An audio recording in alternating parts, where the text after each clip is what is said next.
Bienvenue dans le podcast à contre-courant, le podcast des mères audacieuses, le rendez-vous inspirant qui met en lumière des femmes et des hommes qui ont choisi de redéfinir leur trajectoire, de créer leur propre voie et de conquérir leur indépendance.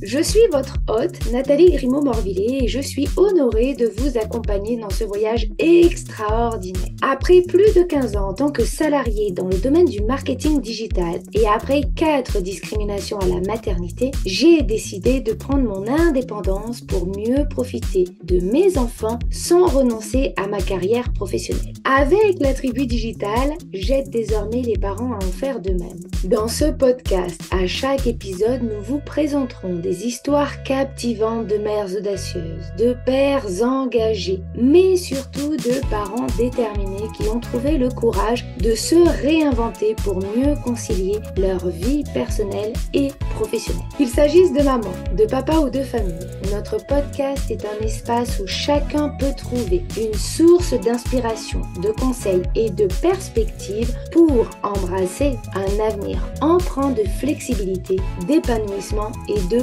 conciliation, ainsi que de succès. Si vous êtes à la recherche de nouvelles manières de penser et ou de travailler, ou encore d'astuces, c'est le podcast qu'il vous faut. Prenez dès à présent votre boisson préférée et c'est parti! Retrouvons-nous dans le nouvel épisode du jour.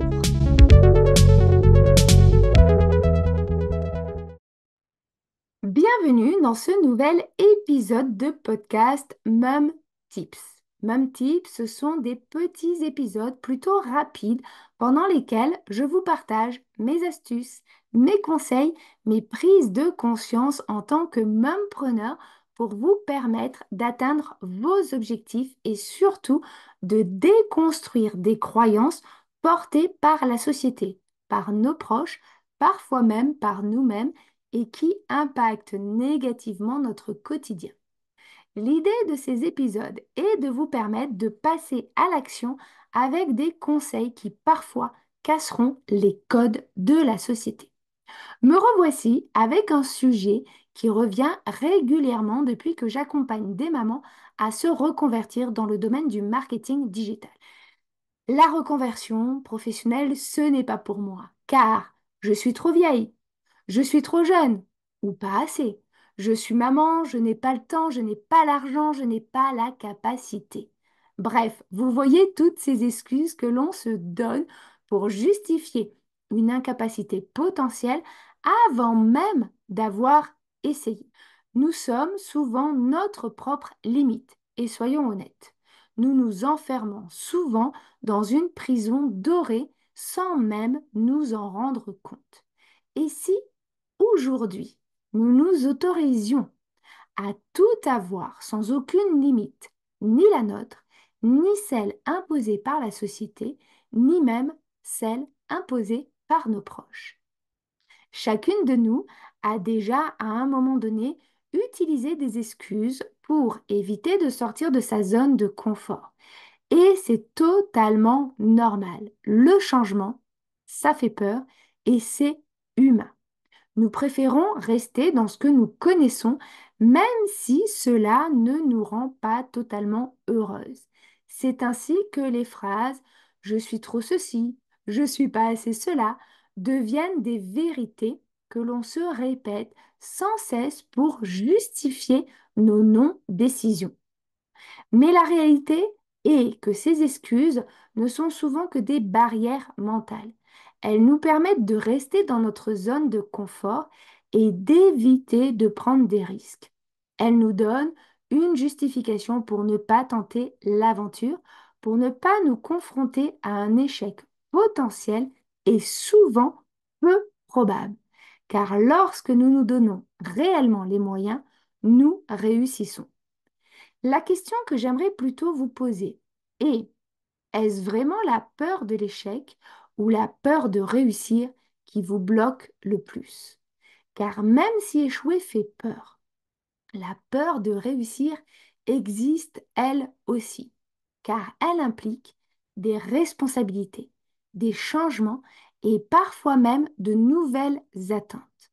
Alors, on préfère se dire que ce n'est pas le bon moment, que ce n'est pas pour nous.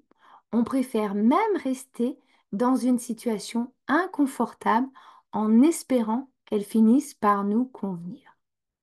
Alors, si vous osiez sauter le pas, faites une introspection pour savoir et identifier ce que vous gagneriez à sauter le pas et ce que vous gagneriez à rester dans votre situation, à ne pas la changer pour une situation qui vous conviendrait mieux.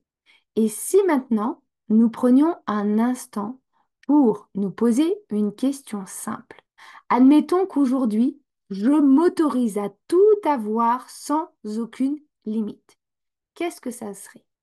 Imaginez ce que cela pourrait changer dans votre vie au quotidien. Prenons l'exemple tout simplement d'une personne qui pense qu'elle est trop vieille pour changer de métier.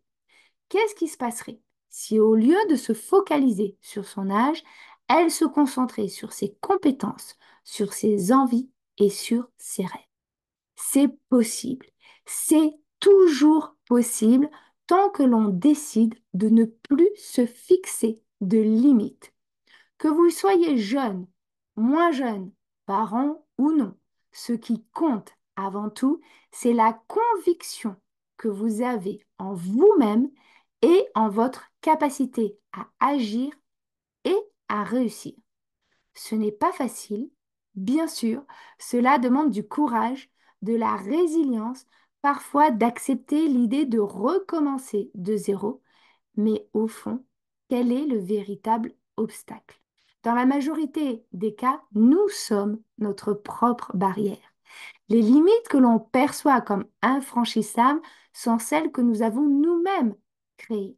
Alors aujourd'hui, pourquoi pas être le jour où nous décidons de les démolir? En résumé, quel que soit le changement de vie que vous souhaitez opérer dans votre vie personnelle ou professionnelle, il n'est ni lié à l'âge, ni lié au statut, ou encore moins à vos moyens. C'est avant tout une question de mindset, une question d'état d'esprit. Vous devez vous donner la permission de rêver grand, sans limite. C'est le premier pas pour sortir de cette prison dorée et créer la vie que l'on désire vraiment. Maintenant que vous savez tout cela, quel sera votre premier pas aujourd'hui pour vous diriger vers votre vie rêvée? Vous pouvez nous le mettre directement en commentaire. Merci de m'avoir écouté et si cet épisode vous a inspiré, n'hésitez pas à le partager avec celles et ceux qui pourraient avoir besoin d'un petit coup de pouce pour croire en eux. Je vous retrouve samedi prochain pour un nouvel épisode de Mum Tips et mercredi pour une nouvelle interview d'une maman extraordinaire. D'ici là, passez une belle journée, après-midi ou soirée et surtout, prenez soin de vous.